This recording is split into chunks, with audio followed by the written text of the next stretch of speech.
Hello, I'm Tom Wiknich, and this is a special edition of Ridgecrest Talk.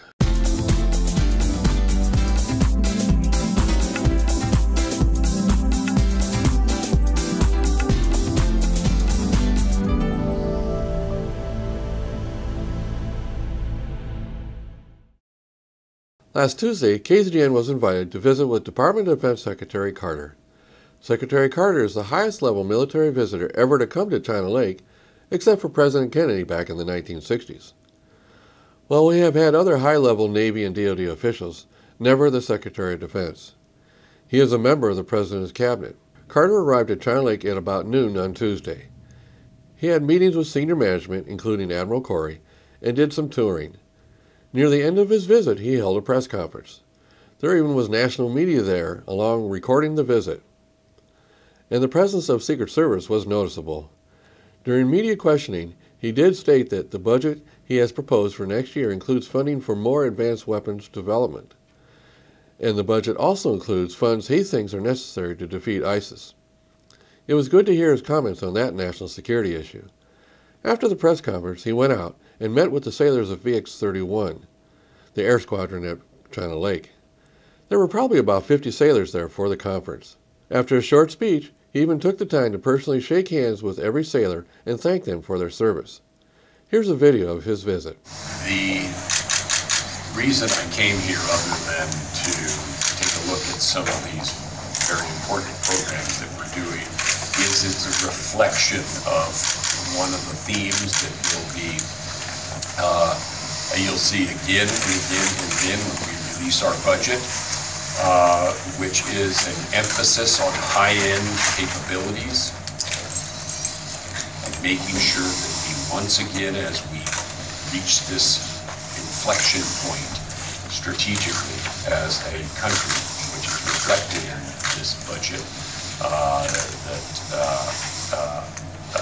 President is submitting in 2 weeks, as we reach that inflection point that we're making the investments in keeping ahead of our principal potential antagonists who have high-end capability, that we retain that American edge. And for the Navy, here, the naval facility, that means making sure that their ships and their aircraft are lethal, that they have the best weapons. It's important that you have ships and aircraft that have the very best weapons, the very best sensors, the very most sophisticated sensors, the very most survivable designs in their sensors. And I can't talk about everything I saw here, but they all are in that same direction of high-end capability and increasing and really multiplying the capability of our individual ships and aircraft, and actually submarines for that matter also, so that we have not only the best platforms, but they have the highest end capability.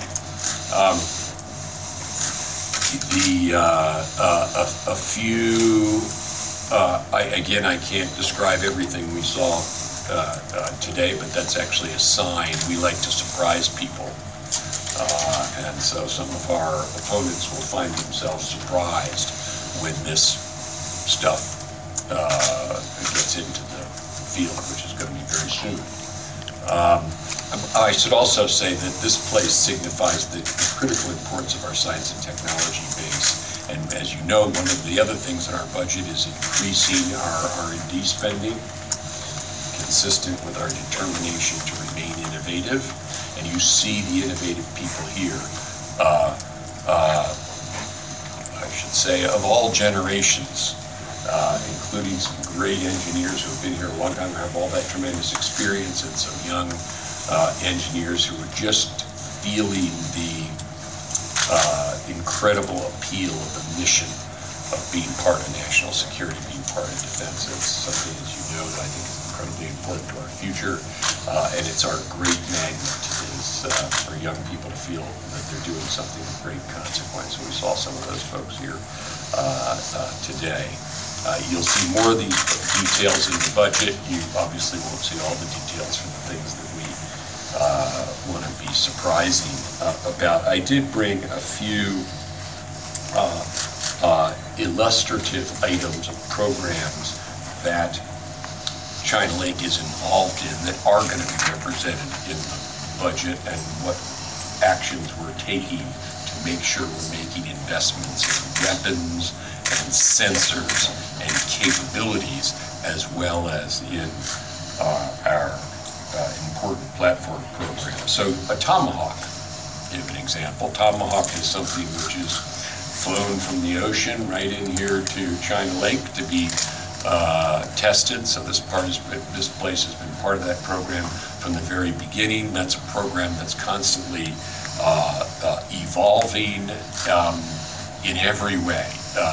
The characteristics of that missile, but we need to make sure we fill the tubes on our submarines and our surface ships with the very best and the newest, and lots of Tomahawks because we expend them over time.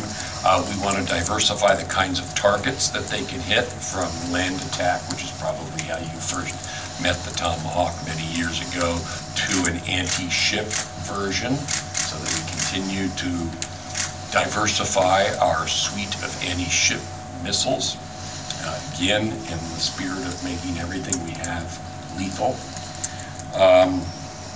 And in that connection, the number there is about $2 billion. That's a lot of money, $2 billion over the 5-4 Tomahawk. That'll buy 4,000 Tomahawks plus fund the development of these advanced capabilities, which adds life to them as well as capability.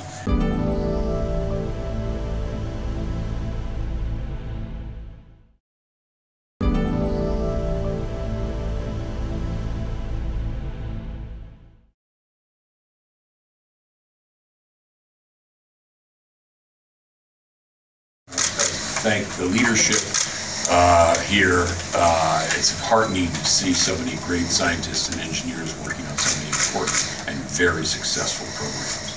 So let me stop and answer questions. Munitions, the lethality of systems, sensors, everything you do here is part of the cutting edge, not only strategically and technologically, but budgetarily as well.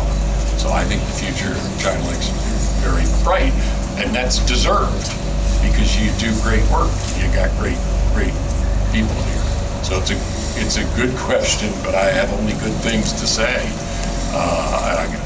That's one of the reasons I came here.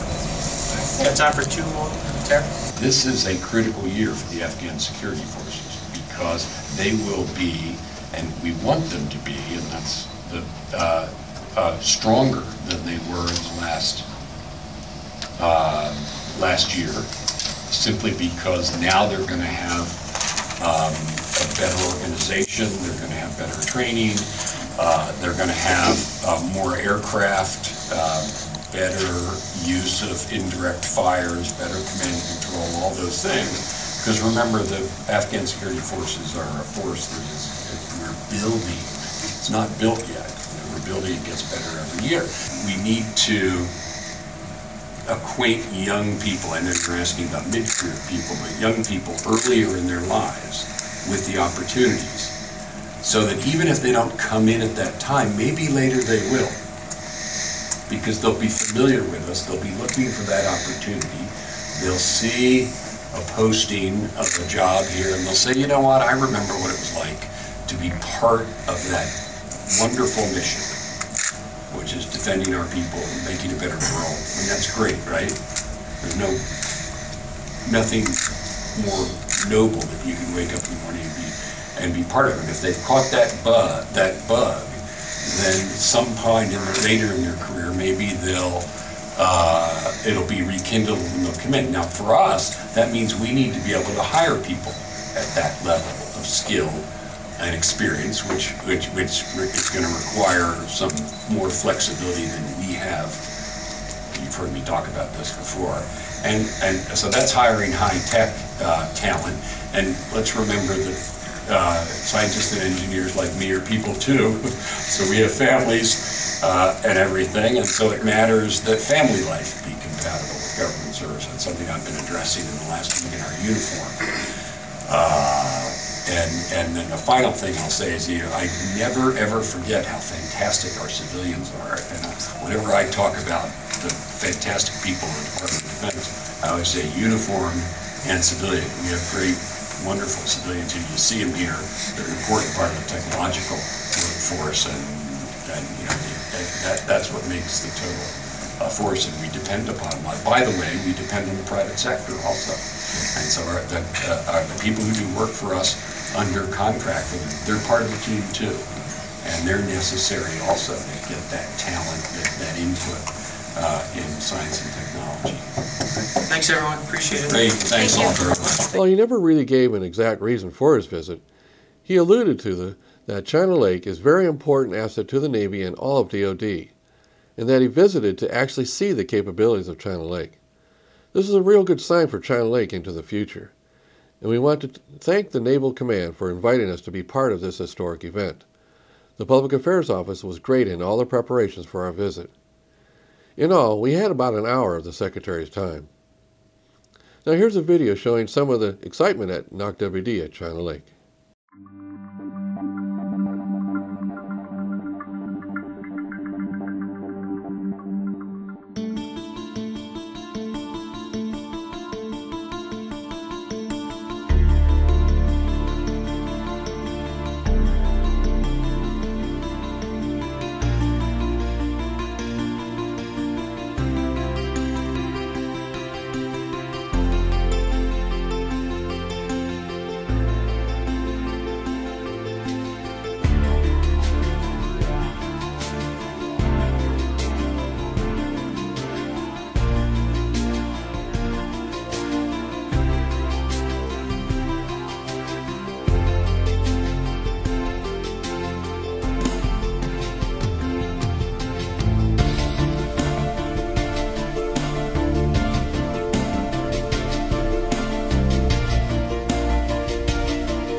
What a great video. So that's Ridgecrest Talk for today. All of us at KZGN-TV know you have a choice in what you watch for your news and information. We thank you for choosing KZGN-TV, Ridgecrest's only locally owned community TV station.